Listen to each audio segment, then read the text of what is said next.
여러분 안녕하세요. 이영식의 독서치료 특강에 오신 여러분을 진심으로 환영합니다. 오늘은 유형별 독서치료 세 번째 시간으로 표현중심 독서치료를 강의하도록 하겠습니다.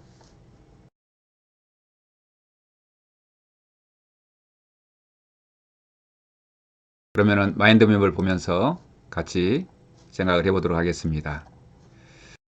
표현중심 독서치료는 독서치료의 세 번째 유형으로 제가 소개를 드리는데요.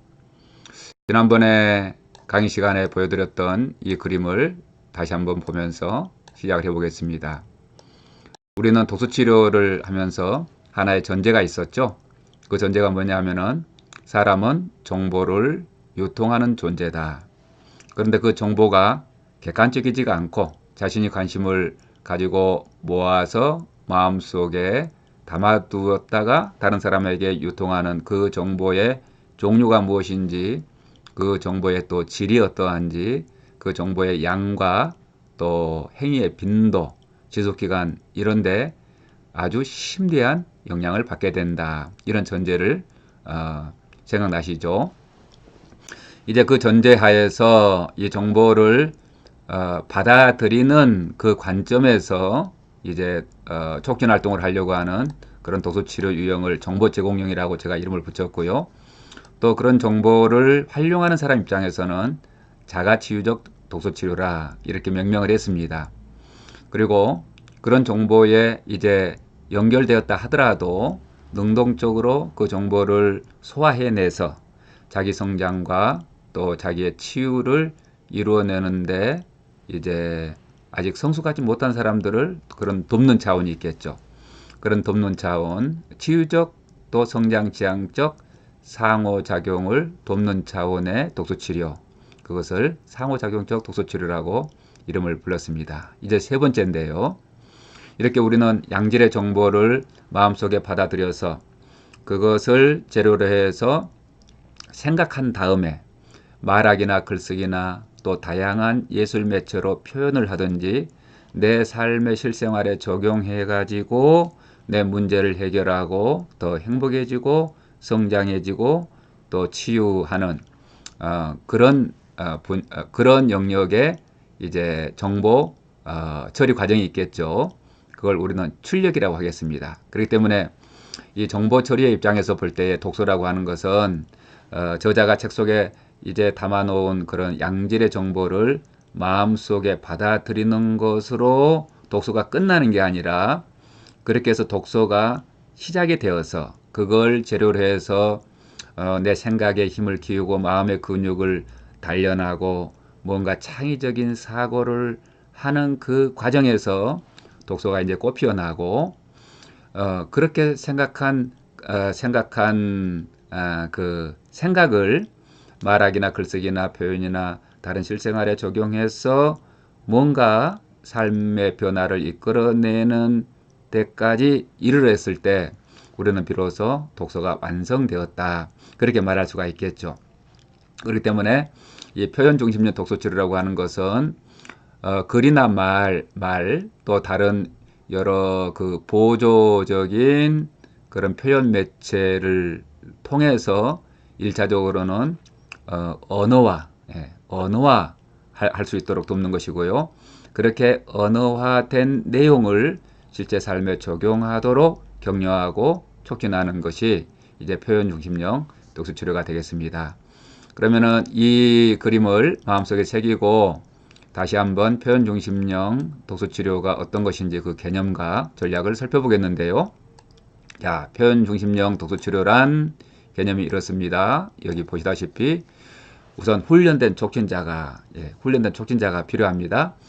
훈련된 촉진자가 참여자들의 내면 세계를 치유적 글쓰기를 통하여, 그렇죠? 치유적 글쓰기를 통하여 어떤 일이 일어나도록 촉진하느냐 하면은 감정이 카타르시스 되고 또 자기 내면 세계에 엉클어진 어떤 생각들이나 모호한 감정들이나 욕구들이나 또 어떤 꿈, 또 삶의 계획 이런 것들이 언어의 옷을 입고 명료화되고 그렇게 명료화되어서 글이나 말로 표현하게 되면은 객관화가 이루어지고요.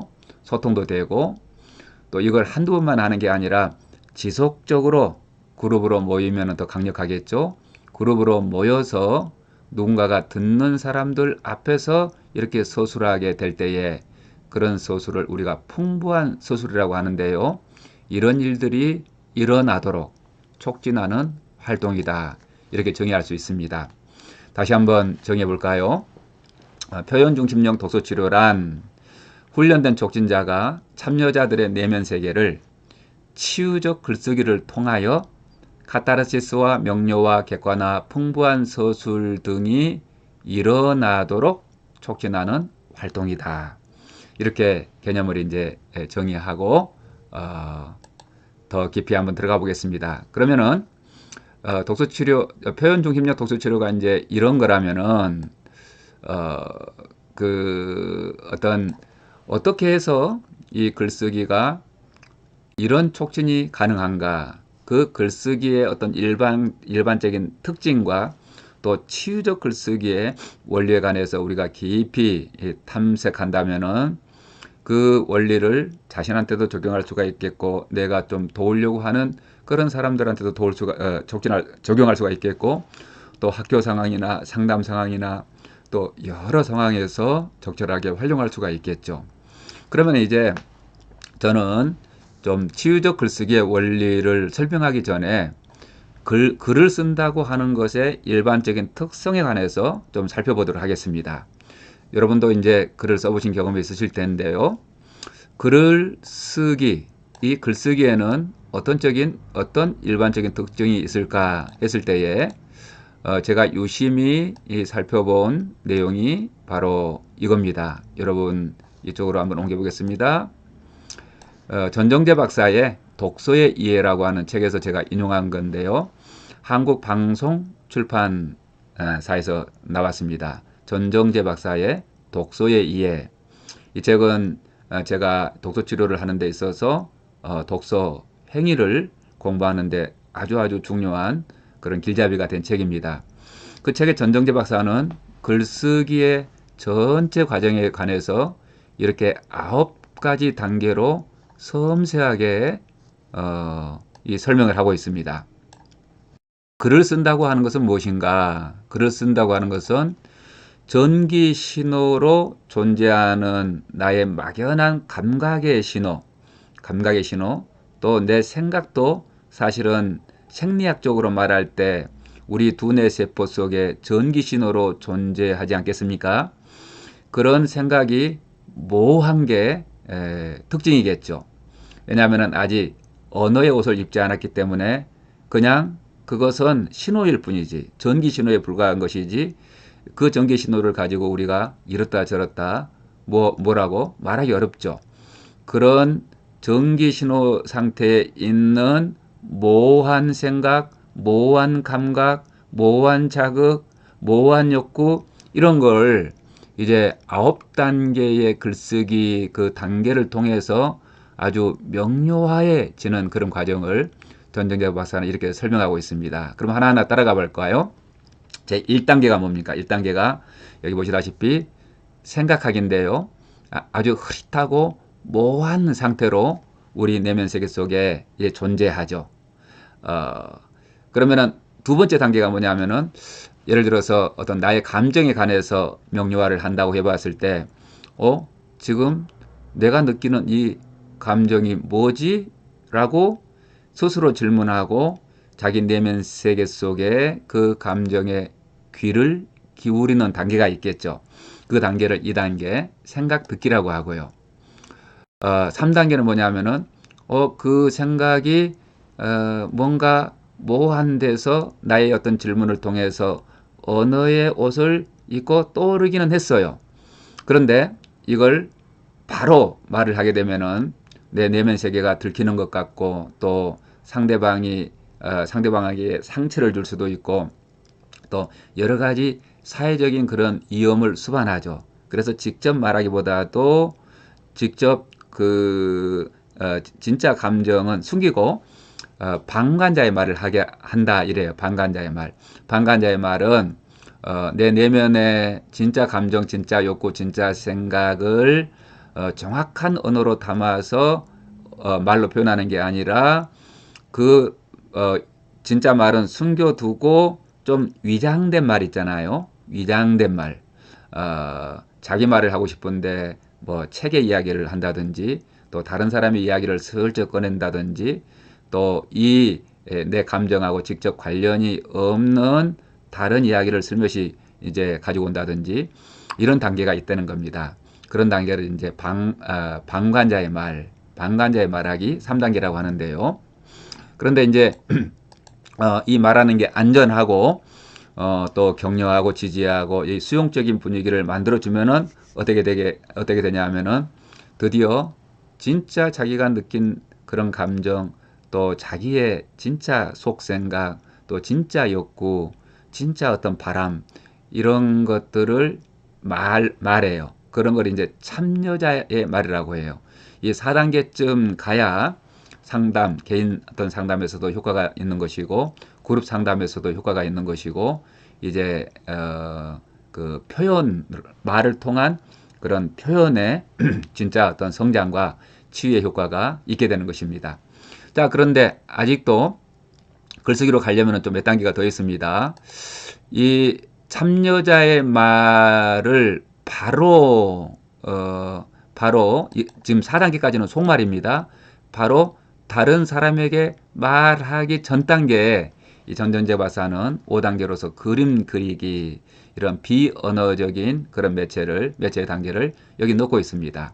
그렇기 때문에 이제 그림은 색깔과 도형과 또 여러 가지 구도, 이 그림이 지닌 그런 속성을 가지고 내면 세계를 표현하기 때문에 훨씬 더 상징적이고 은유적으로 자기 자신을 표현할 수가 있죠.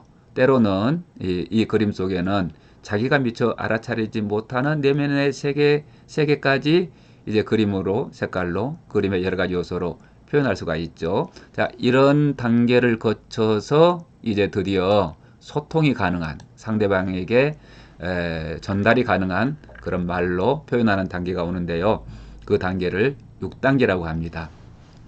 그런데 이 7단계는 뭐냐 하면은 7단계, 8단계는 이런 겁니다. 글로 쏟아넣기 전에 정말 훈련된 어떤 듣는 사람이 있다면은 바로 이 글로 이 상대방에게 전달이 가능한 그런 말과 이제 글이 이렇게 잘 연결이 되겠는데 그렇지 않고 이제 훈련된 촉진자가 존재하지 않아요. 여기. 그랬을 때는 어떻게 하겠냐는 거예요. 그랬을 때는 7단계, 8단계를 권하고 있습니다. 요즘은 스마트폰에 아주 강력한 녹음기가 다 장착이 되어 있기 때문에 내가 하고 싶은 말을 글로 바로 쓰기 전 단계로 녹음을 해보려는 거예요.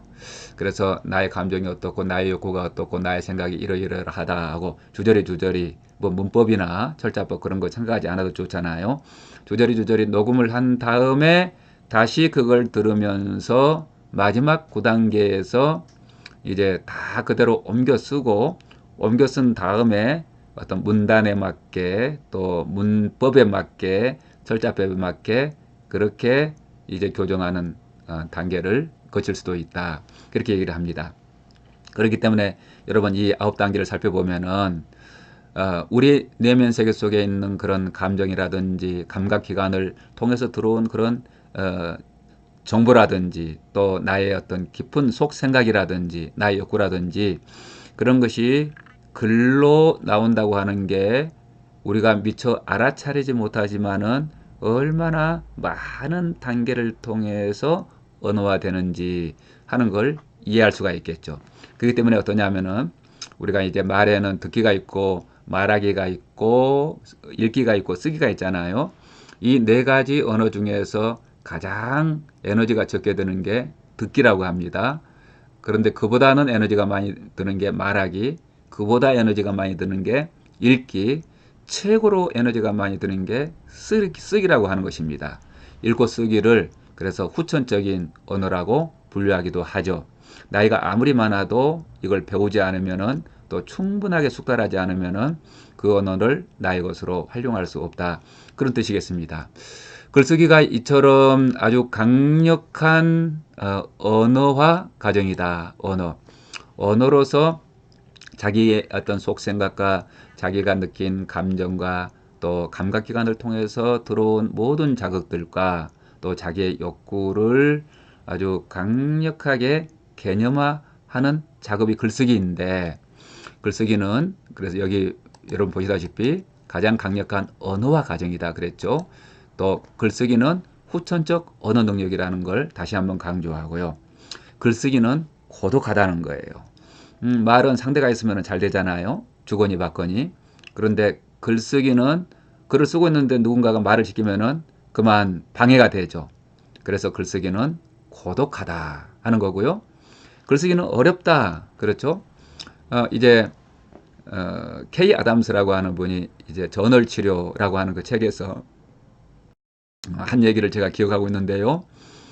자신이 이제 연구를 해보니까 삶을 살아가면서 어떤 중한 질병에 들었다든지 관계에 심각한 위기에 봉착했다든지 혹은 또 어떤 사고를 당했다든지 그런 인생에 예기치 못한 중대한 그런 사건에 직면했을 때에 거의 80% 90% 대부분의 사람들이 글로 이걸 써보고 싶은 그런 충동을 느낀대요.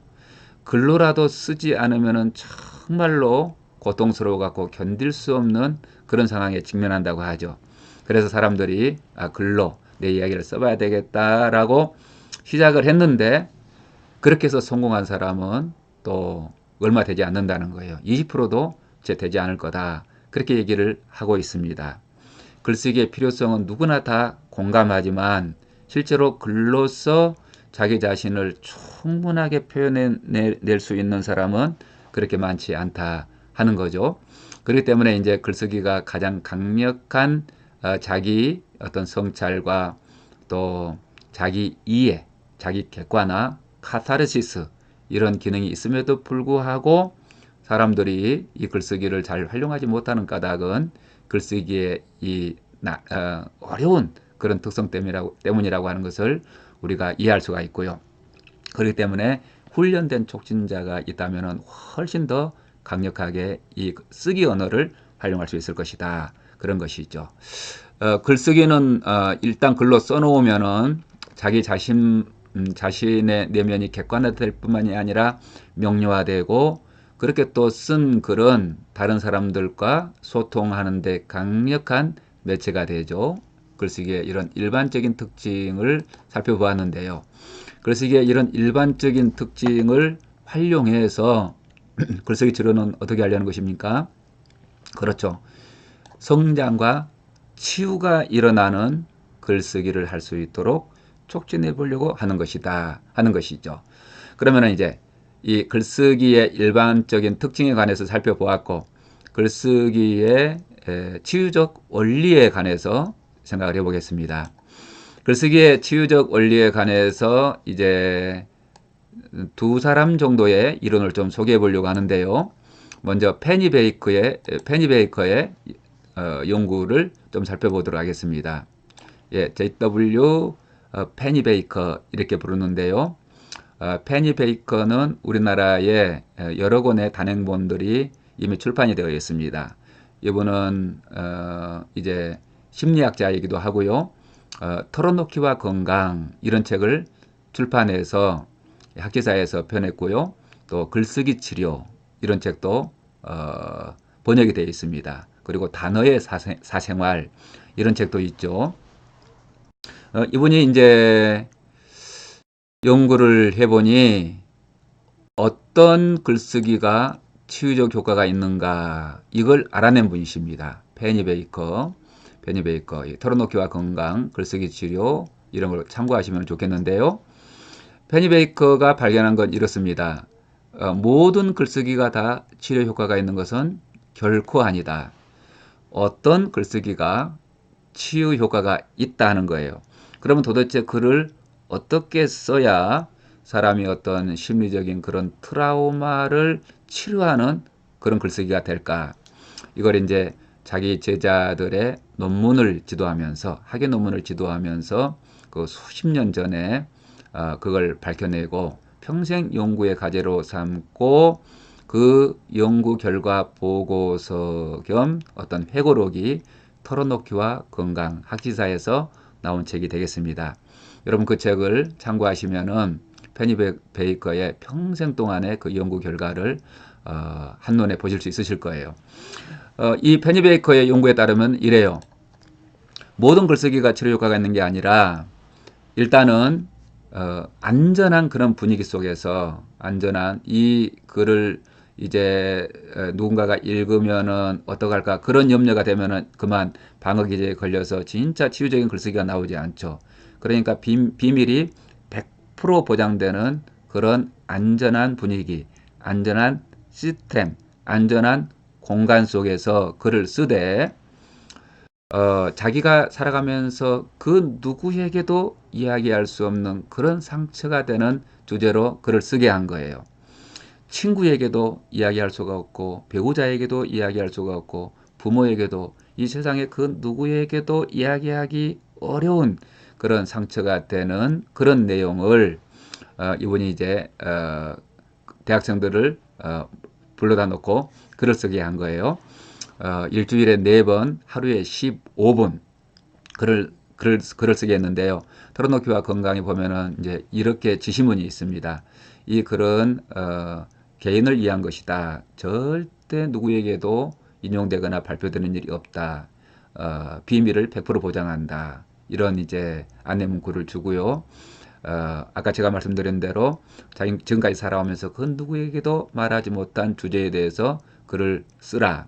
그런데 하나의 주제를 4번에 걸쳐 쓸 수도 있고 4번 다 다른 주제를 쓸 수 있다. 그런데 그때 무엇을 경험했는지 그 사실을 기술하고 언제 어디서 내가 누구와 어떤 경험을 했는지 이런 게 사실에 대한 기술이잖아요. 그런데 이 마지막이 중요한 아주 핵심입니다. 그때 느꼈던 감정을 진솔하게 다 기술하라. 이런 지시문을 준 거예요. 그러자 이 학생들이 나중에 이제 페니 베이커가 그 글들을 이제 다 수고해 갖고 읽어 보면서 미국의 그 젊은 학생들, 20대 그 젊은 학생들이 그렇게도 많은 상처가 있었다고 하는 것을 알게 됐다고 하고요. 글을 쓰면서 대성통곡하고 뭐 우는 사람 좌우지간 참 대단했었나 봐요. 글을 쓰게 하고 이제 일주일, 2주일, 3주일, 4주일, 6개월, 1년 이렇게 세월이 지나면서 어떤 건강의 변화가 있는지 그 실험 집단과 통제 집단을 비교하는 거죠. 그런데 이제 이분이 또 재밌게도 뭐 정치, 경제, 사회, 문화에 관해서 객관적인 글을 써라 이렇게 그런 그룹을 만들기도 했더라고요. 그냥 놀아라 이런 그룹도 있고 자기 어떤 상처를 진솔하게 기술하되 자기 감정도 써라 이런 그룹도 있고요. 여러 가지로 실험을 했는데 그냥 놀아라 하는 집단은 뭐 예전이나 지금이나 건강에 변화가 없을 게 당연하겠죠. 그런데 뭐 논술고사처럼 써라 그런 사람은 건강이 좀 더 나빠졌다고 하고요. 감정까지 기술하게 한 그 그룹이 확연하게 건강이 좋아진 것을 확인하게 됩니다. 미국의 대학생들은 이제 학교에 의료보험 체계가 있기 때문에 의료보험 제도의 혜택을 받기 때문에 병원과 이제 협조를 하면은 이 사람이 감기약을 몇 번 먹었는지 어떤 의료 행위를 했는지 이런 걸 다 조사할 수 있잖아요. 또 심층 인터뷰 이런 걸 통해서도 확인할 수가 있죠. 그래서 페니 베이커가 발견한 치유적 글쓰기의 원리는 이렇습니다. 누구에게도 털어놓기 어려운 그 고통스러운 기억에 관해서 경험에 관해서 글을 쓰되 반드시 그때 느꼈던 감정을 소상하게 쓰는 것 그런 글쓰기가 치유적 효과가 있다고 하는 것을 확인하고 나중에 이제 내친 김에 이런 치유적 글쓰기가 도대체 사람에게 어떤 영향력을 미치나 신체적으로는 어떤 영향력을 미치나 하는 것도 많은 연구를 했다고 합니다. 그래서 의사들과 협력해서 치유적 글쓰기를 하고 난 다음에 또 하기 전에 글쓰기를 하기 전에 그런 호르몬의 스트레스 호르몬의 수치라든지 그걸 이제 털어놓기 글쓰기를 한 다음에 어떤 신체적인 변화라든지 이런 것들을 섬세하게 연구해서 이제 치유적 글쓰기의 이론적 기초를 닦아두었죠.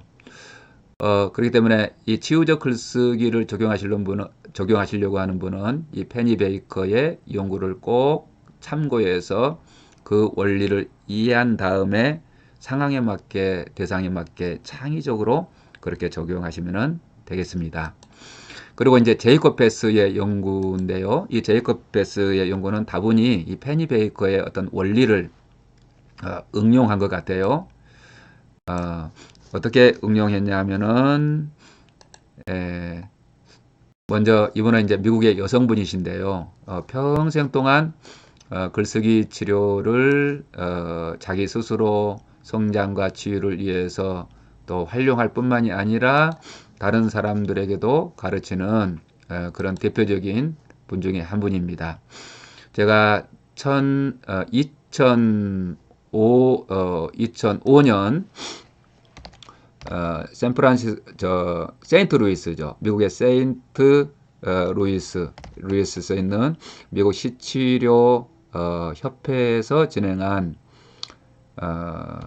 그 컨퍼런스, 미국 시치료 컨퍼런스에 참여한 적이 있었는데요. 거기에서 이 제이콥 베스 저자를 만났습니다. 그래서 그 세션에 들어가 본 적이 있었거든요. 그런데 이분이 이제 쓰신 책이 감정 다스리기를 위한 글쓰기, 이런 책의 저자이기도 합니다. 제이콥 베스 감정 다스리기를 위한 글쓰기. 이 책도 학지사에서 나왔고요. 제가 이제 김현희 교수님하고 더불어서 이 책을 같이 공유할 수 있는 기회가 있어서 참여했습니다. 이분이 이제 이 글쓰기를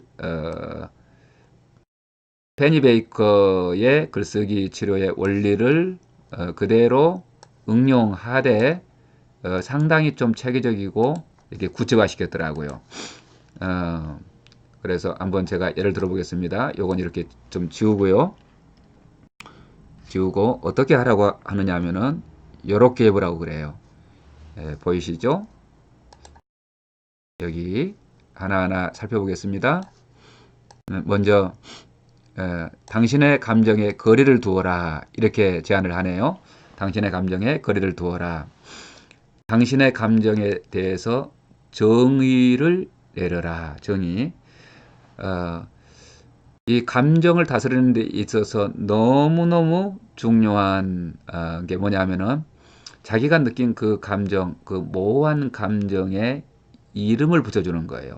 이름. 그 적절한 이름을 딱 찾아줄 때 그 감정이 이해되고 그 감정이 명료화되고 그 감정이 다른 사람과 소통이 되고 카타르시스까지 일어나는 강력한 효과가 있죠. 그런데 이제 개인 상담에서는 여러분도 잘 알다시피 이 구두 언어를 통해서 그런 언어를 찾아주잖아요.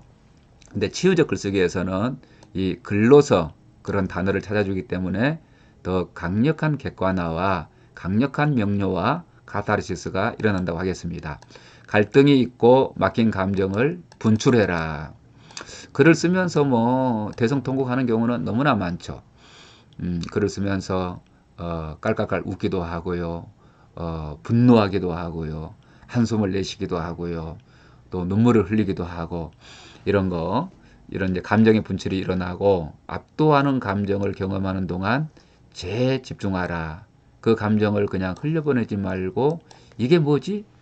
무슨 감정이지? 무엇 때문에 이런 감정을 느끼지?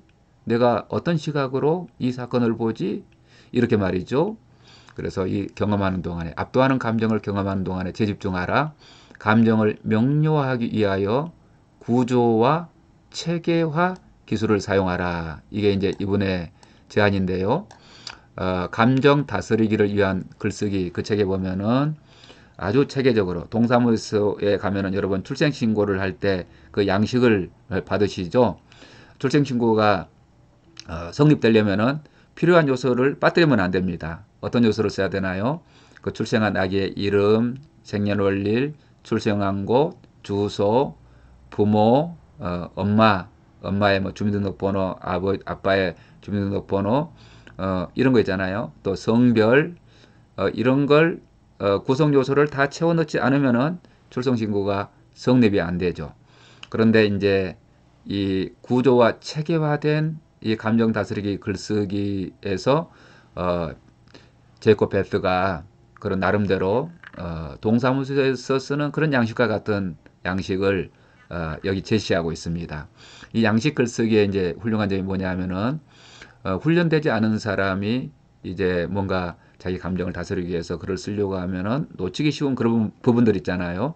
그런 부분들을 놓치지 않도록 도와준다는 거죠.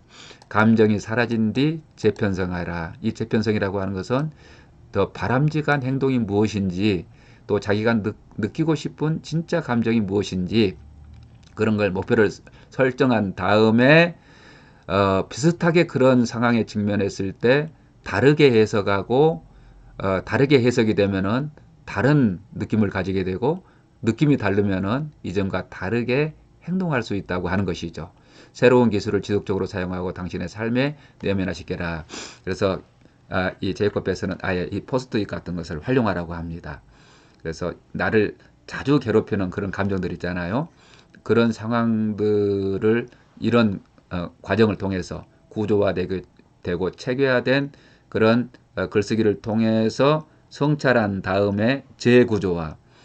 내가 이런 시각에서 봤는데 이번에는 이런 시각에서 보고, 이런 시각에서 보면은 감정이 이렇게 부정적으로 분노로 치닫지 않고 이런 안도한 감정이 될 거고, 안도한 감정이 되면은 나의 행동은 이렇게 나갈 거고, 이런 계획을 세운 다음에 냉장고에다 붙여놓고 반복적으로 연습하라. 그렇게 이제 코치를 하고 있는 것이죠.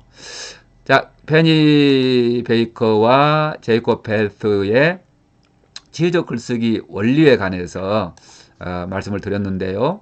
저는 이제 이 두 분의 영향을 받아가지고 이 형식은 어떻게 활용하고 있는가, 거기에 관해서 제 얘기를 해보겠습니다.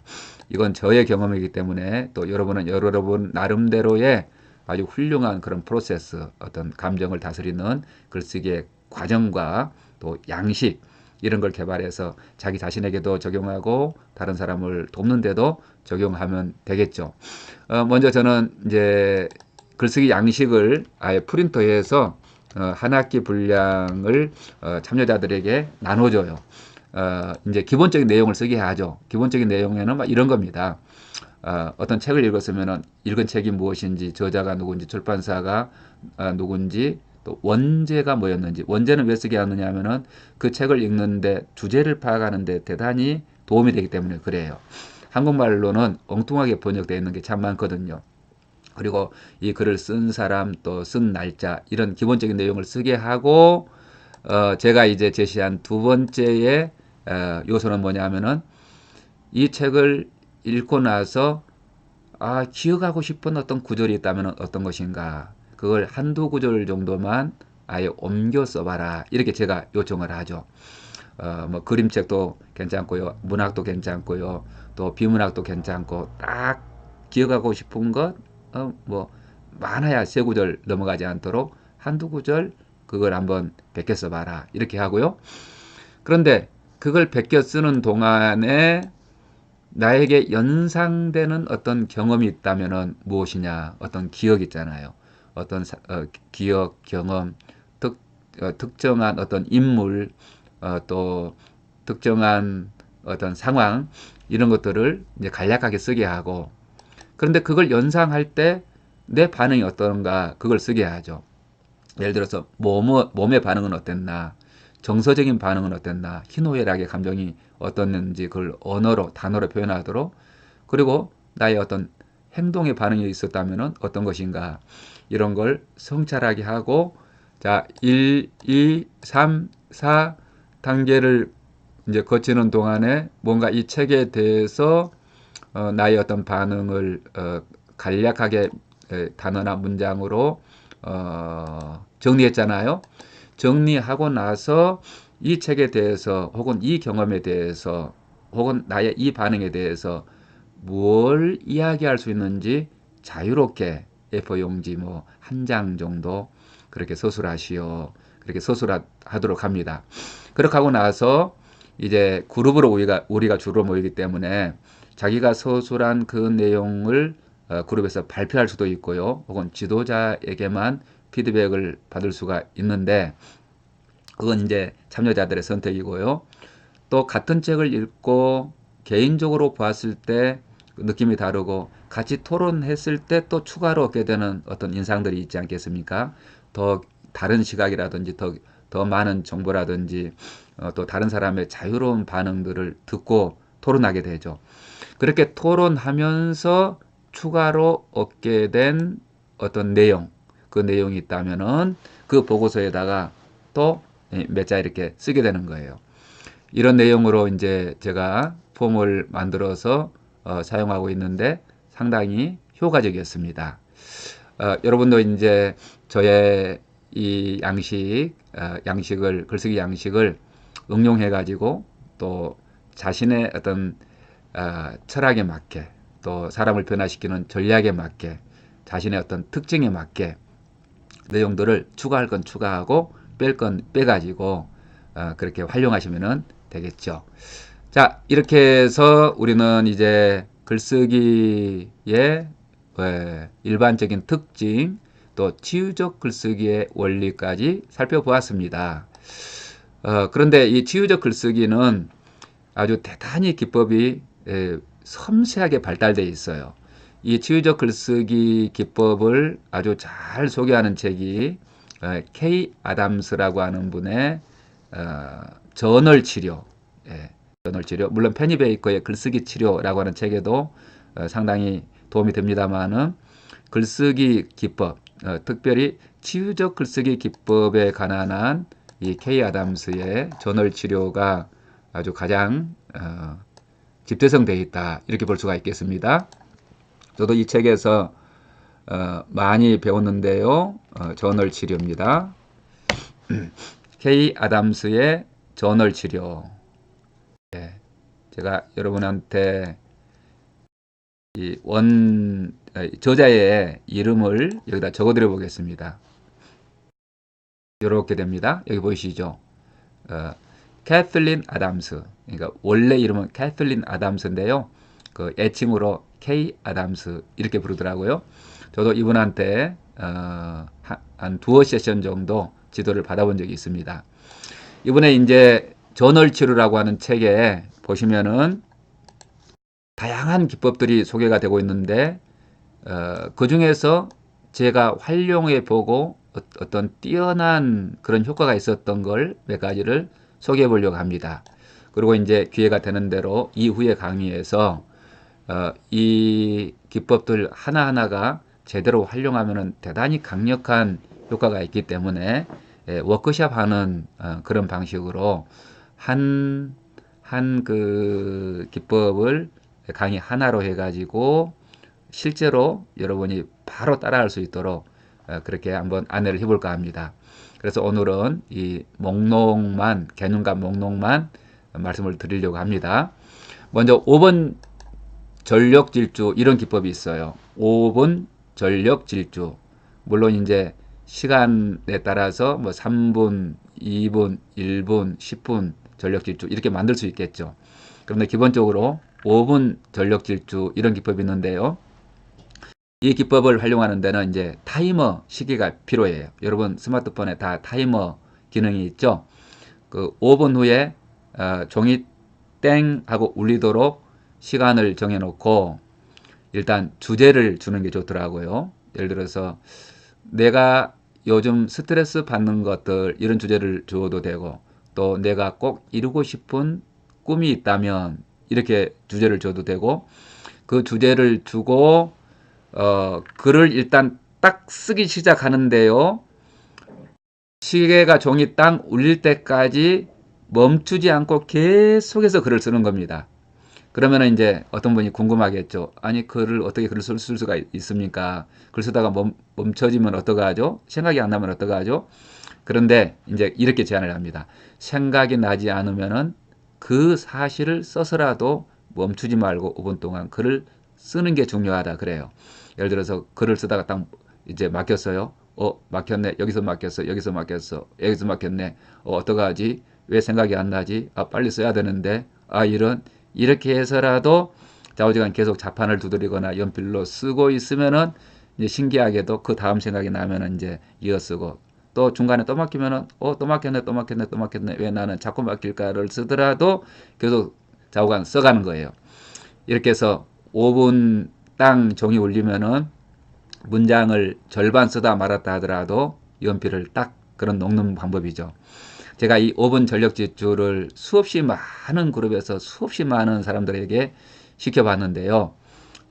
여러 가지 효과가 있는데 무엇보다 이제 중요한 효과는 5분이라고 하는 시간 내에 써야 되기 때문에 이 마음속에 염두에 두는 그 독자들 있잖아요. 예를 들어서 선생님 이 글을 보면 어떡하나, 이 글을 다른 사람이 보면 어떡하나, 이거 들키면 안 되는데, 이런 방어 기제를 무너뜨리는 그런 효과가 있고, 또 5분 동안 전력 질주로 글을 쓰기 때문에 글쓰기에 대한 어떤 담대함이 생기는 것 같아요.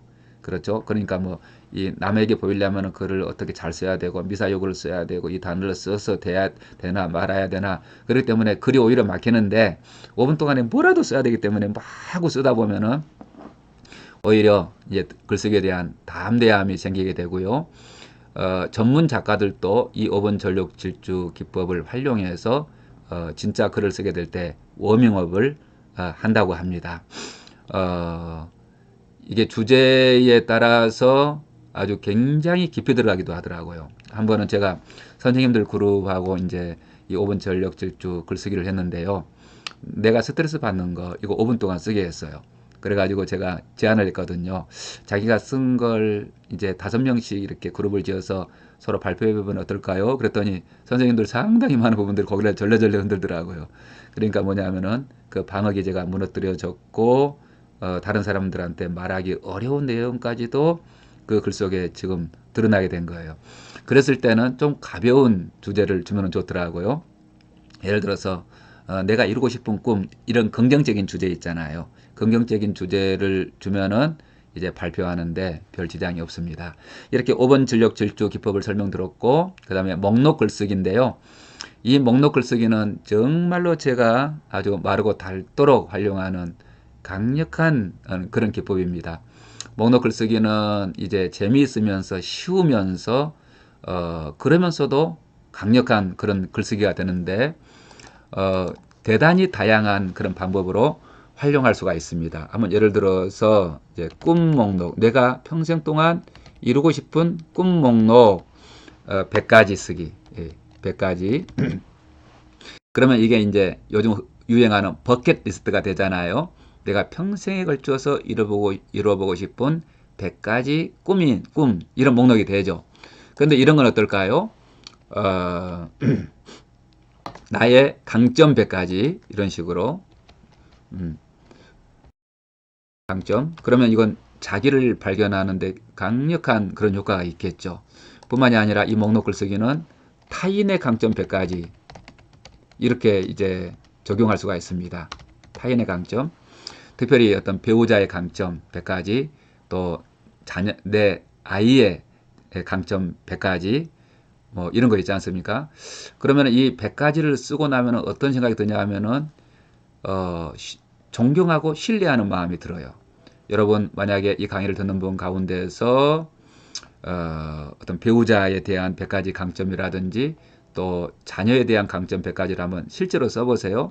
쓰고 나면은 굉장한 사람하고 내가 살고 있네, 이런 느낌이 들고요. 굉장한 아이를 내가 아들로 딸로 기르고 있네, 이런 느낌이 듭니다. 이런 방식으로 또 타인의 강점을 100가지 쓰는 걸 활용할 수도 있고, 그 밖에도 운동을 잘하는 방법 100가지, 공부를 잘하는 방법 100가지, 또 경제적 풍요를 누리는 방법 100가지, 대인관계를 잘하는 방법 100가지, 이렇게 수도 없이 많은 주제를 가지고 100가지 목록 글쓰기를 적용할 수가 있는데, 이 글쓰기를 통해서 3가지 정도 효과가 있는 것 같아요. 첫 번째 효과는 뭐냐면은 100가지를 채우는 동안에 나에게 그 분야를 그 주제로 생각할 수 있는 그런 마음의 회로가 생기는 거예요. 그렇죠? 그 100가지를 생각하게 되면은 자꾸 어떤 잠재의식이 그 목록을 생각해내도록 돕는 그런 효과가 있는 것 같아요. 그 다음에 이제 두 번째 효과는 명료화죠, 명료화. 어떤 하나의 주제에 대해서 100가지의 아이디어를 생각해냈다면은 101가지는 안 나오겠습니까? 200가지, 300가지 나오게 되고요. 저는 이제 내 자신의 어떤 강점에 관해서 목록을 쓰기 시작했는데, 500가지를 넘었습니다. 그 이후로도 계속 제가 써보려고 노력을 하고 있습니다. 그 말은, 이제 제가 자꾸 목록을 쓰면서 내 강점이 무엇인지를 찾아보려고 하는 그 마음의 회로가 생겼고, 그 회로에 따라서 글을 쓰다 보니까는 그게 이제 명료화가 이루어졌다는 것이죠. 그리고 세 번째 장점은 뭐냐면은 그걸 글로 썼기 때문에 다른 사람과 소통할 수 있는 그런 수단이 된다 하는 겁니다. 그래서 제가 이 목록글 쓰기를 대단히 자주 활용하고 있고요. 언제가 기회가 된다면은 제가 어떻게 이걸 활용하고 있는지 워크숍하는 시간도 가져보려고 합니다. 징검다리 기법이라고 하는 것은 뭐냐면은 자기 삶을 한 10개에서 12가지 핵심 사건으로 요약 정리하는 거예요. 예를 들어서 지금 40대라면은 내가 40년을 살아온 동안에 핵심적인 사건 있잖아요. 그 10가지 혹은 12가지를 딱 추려가지고 이제 1번, 2번, 3번, 4번, 5번, 6번, 10번, 11번, 12번 번호를 붙여가지고 목록으로 만든 겁니다. 그리고 40에서 100살까지 내가 산다고 생각할 때 앞으로 그 60년 동안 어떤 일이 나에게 가장 중요한 일이 될 것인지 그 사건에 대해서 또 뭐 10년 단위로 끊든지 5년 단위로 끊든지 핵심적인 사건 12개를 또 목록으로 이렇게 만드는 거예요. 그렇게 목록으로 만들면은 이제 나의 일생이 살아온 날 뭐 10개, 살아갈 날 10개 이렇게 나오지 않겠습니까? 그러면은 20개에서 한 24개 정도 이렇게 목록으로 나오겠죠. 그러면은 그걸 뼈대 삼아서 자꾸 살을 붙여가면은 그게 곧 자서전도 될 수가 있겠죠. 또 그 하나의 그 핵심적인 사건에 대해서 더 많은 이야기를 이렇게 해볼 수 있는 징검다리 역할을 할 수가 있겠죠. 그래서 이것을 징검다리 기법이라고 하고요. 징검다리 기법은 이처럼 핵심적인 사건만 적용하는 게 아니라 여러 가지 다양한 주제로 적용할 수가 있습니다. 예를 들어서 내가 어떤 인격적으로 성숙하게 된 사건이잖아요. 나의 어떤 인격을 성숙하게 만든 10가지에서 12가지 사건. 또 나의 감정이 성숙하게 된 어떤 계기가 있다면은 그것도 10개에서 12개 사건으로 할 수가 있겠고, 이런 식으로 또 내가 어떤 상담자 있잖아요. 어떤 전문가, 상담자로 성장하는 데 있어서 가장 중요한 핵심적인 경험 10가지에서 12가지가 있다면 무엇일까? 그걸 쓰고 나서 이제 서로 디스커션 하면서 그걸 징검다리 삼아서 더 많은 이야기를 이렇게 해볼 수 있도록 하는 게 징검다리의 기법입니다. 이 징검다리 기법은 저널치료 기법 중에서 핵심 중의 핵심이라고 K 애담스가 이야기하고 있습니다. 저도 이걸 자주 하고 있고요. 이런 기법을 활용해서 생애 설계를 많이 돕고 있습니다. 살아갈 날을 10장면으로 요약하고 살아갈 날을 또 10장면으로 구조한 다음에 그림책으로 만든다면 사파 하나 잘라놓고 그 사파에다 제목 달고 거기다가 몇 마디 코멘트하는 방식으로 100세까지의 그런 삶을 이제 디자인하는 그런 기법으로도 활용하고 있죠. 자, 징검다리 기법, 그 다음에 대화 기법이 있는데요. 대화 기법은 전월 치료 기법 가운데서 징검다리 기법과 더불어 핵심적인 그런 기법 중에 하나입니다. 대화 기법은 이런 거죠. 예를 들어서 뭐 감정과의 대화, 또 자기 몸과의 대화, 어떤 자기 지혜, 사람마다 다 자기 나름대로 자기를 고치하는 자기 어떤 그 지혜 기능이 있는데요. 그런 지혜와의 대화, 뭐 열등감과의 대화, 또 돈과의 대화, 뭐 뱃살과의 대화, 뭐 이런 거 얼마든지 주제에 따라서 대화기법을 사용할 수가 있겠는데요. 제가 실제 워크숍에서는 이런 동가의 대화 이런 걸 많이 활용합니다. 이걸 또 가볍게 접근할 수 있으면서도 비교적 그 방어 기제를 잘 비껴나갈 수 있는 그런 주제가 되어서 대화 기법을 연습하는데 굉장히 도움이 되고요. 그렇지만 열등감이라든지 또 몸이라든지 감정이라든지 이런 것은 굉장히 자기 자신의 깊은 내면을 드러내기 때문에 이 방어 기제에 걸릴 수도 있겠죠. 자, 이제 이런 것입니다. 돈과의 대화 방법은 이래요. 돈하고 나하고 1대1로 대화를 하는 형식으로 글을 쓰는 거예요. 그래서 첫 문장이 돈이 이제 나한테 말을 거는 거예요. 돈이 예, 나는 너의 돈이야. 너는 나를 너무 홀대하는 거 아니야?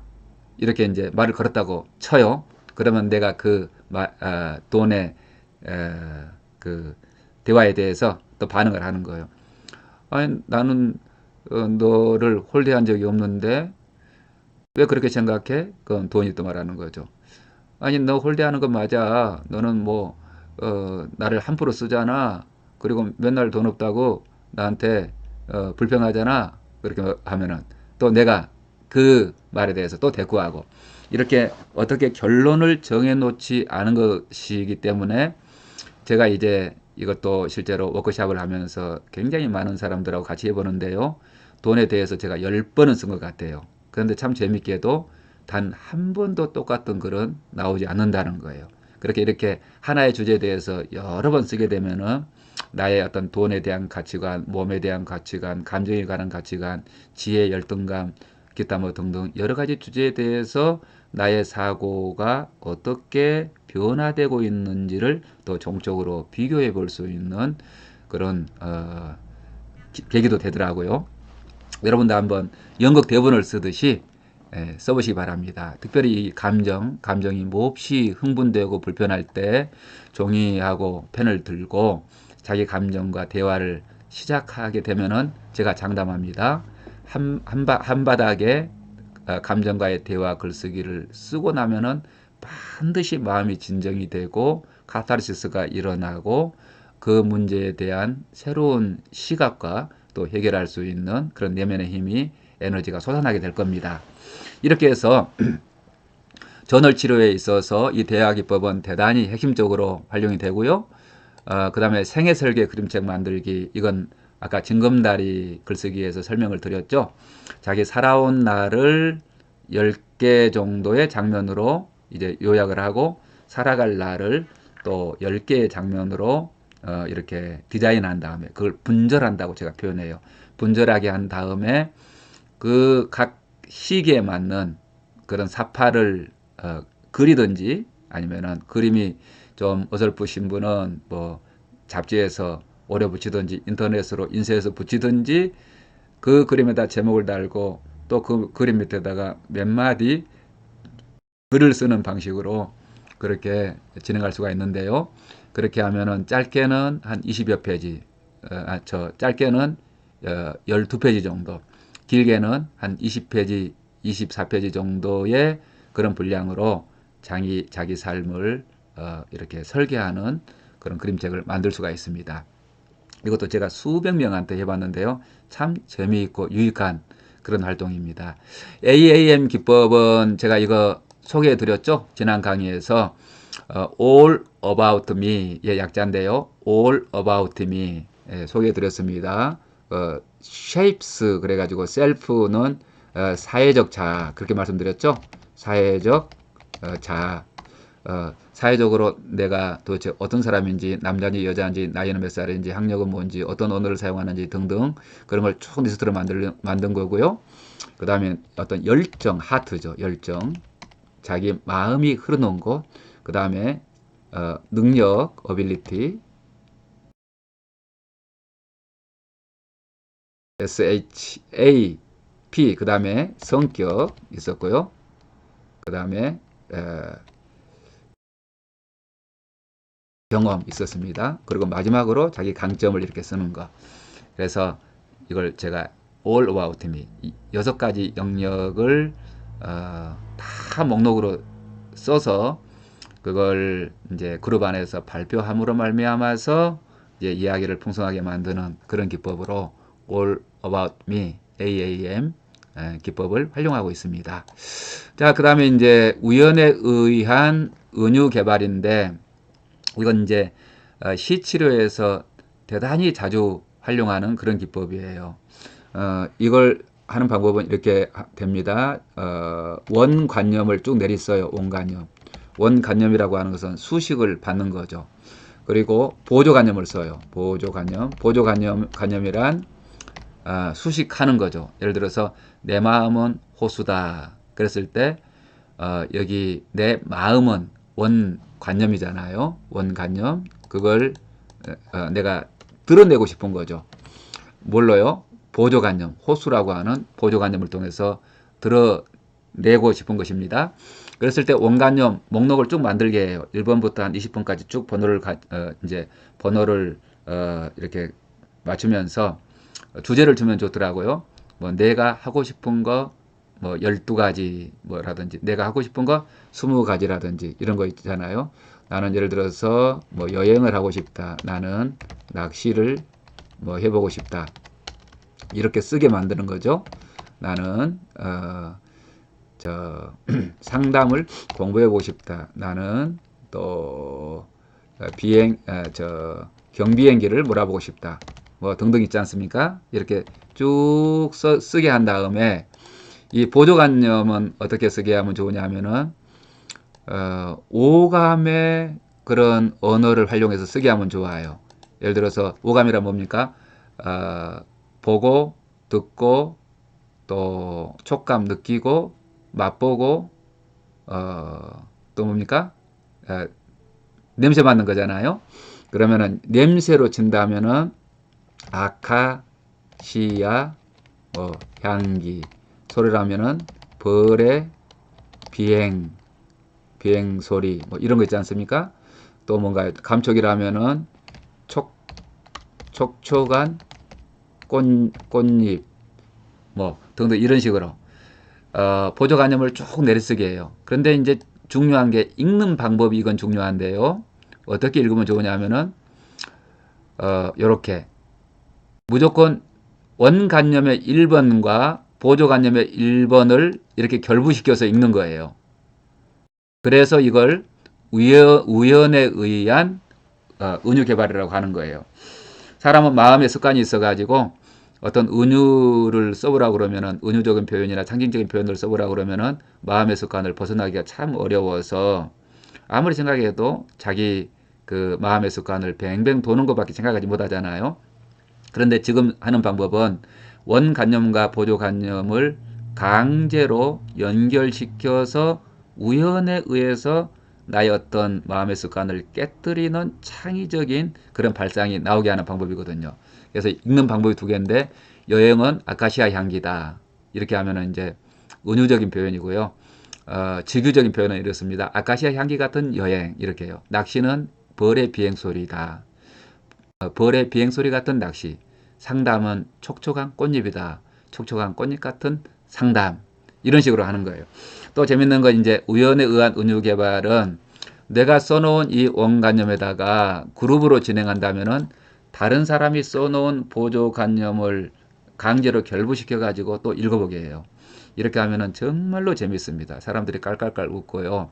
기상천외한 그런 표현들이 툭툭 튀어나오면서 우리의 어떤 언어를 통한 유의 기능, 언어를 통한 창의적인 기능, 또 언어를 통한 그런 어떤 명료화 있잖아요.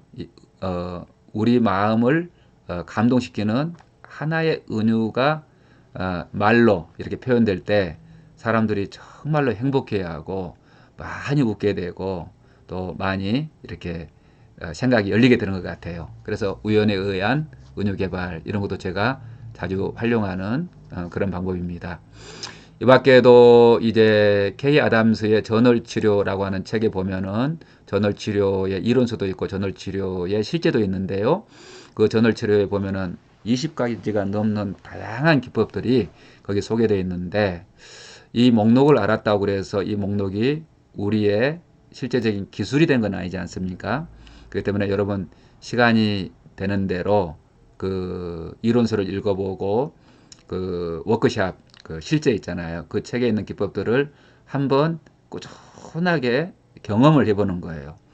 그러고 나서 이제 충분하게 몸에 익힌 다음에 다른 사람들의 치유적 글쓰기를 돕는 그런 기법으로서 활용할 수가 있겠죠. 자, 그러면은 우리는 이 시간에 제9강 표현 중심 독서 치료에 관해서 여러분한테 설명을 드렸습니다. 이상으로서 이제 독서 치료의 유형 3가지를 말씀드렸는데요. 기억하시죠? 정보 제공형 혹은 자가치유형 독서치료를 우리가 공부했습니다. 상호작용적 독서치료를 공부했고요. 그리고 이 시간에는 표현 중심형 독서치료를 공부했습니다. 그런데 실제로는 이 3가지 유형이 상황에 맞게 각자 따로따로 쓰이기도 하지만은 또 이 3가지가 둘씩 연결이 돼서 예를 들어서 A, B 이렇게 연결되고 B, C 연결되고 C, A 이렇게 연결되고 또 셋 전체가 한꺼번에 쓰이기도 하고 각자 따로따로 쓰이기도 해서 여러 가지 또 유형의 독서 치료를 만들어내는 것을 알 수가 있습니다. 그래서 이 유형별로 각자 강론으로 배우지만 또 실제로 활용하는 데 있어서는 또 2가지 이상을 통합해 가지고 활용하게 되는 것이죠. 이상으로 제9강까지를 마쳤는데요. 제9강에 걸쳐서 저는 여러분에게 독서치료의 개념과 독서치료가 사람을 변화시키는 원리와 그리고 유형별 독서치료에 관해서 설명을 드렸습니다. 이제 이 전체적인 큰 그림을 마음속에 두고 문학 자료를 연구하고 또 자가치료서를 연구하고 또 사람을 이해하는 그런 학문들을 또 익혀가지고 사람을 이해하고 또 촉진자가 무엇을 어떻게 해야 되는지 그 기술을 연마해가지고 또 세계를 결부시켜서 그렇게 발전해 나가는 것이겠습니다. 여러분 수고하셨습니다. 감사합니다.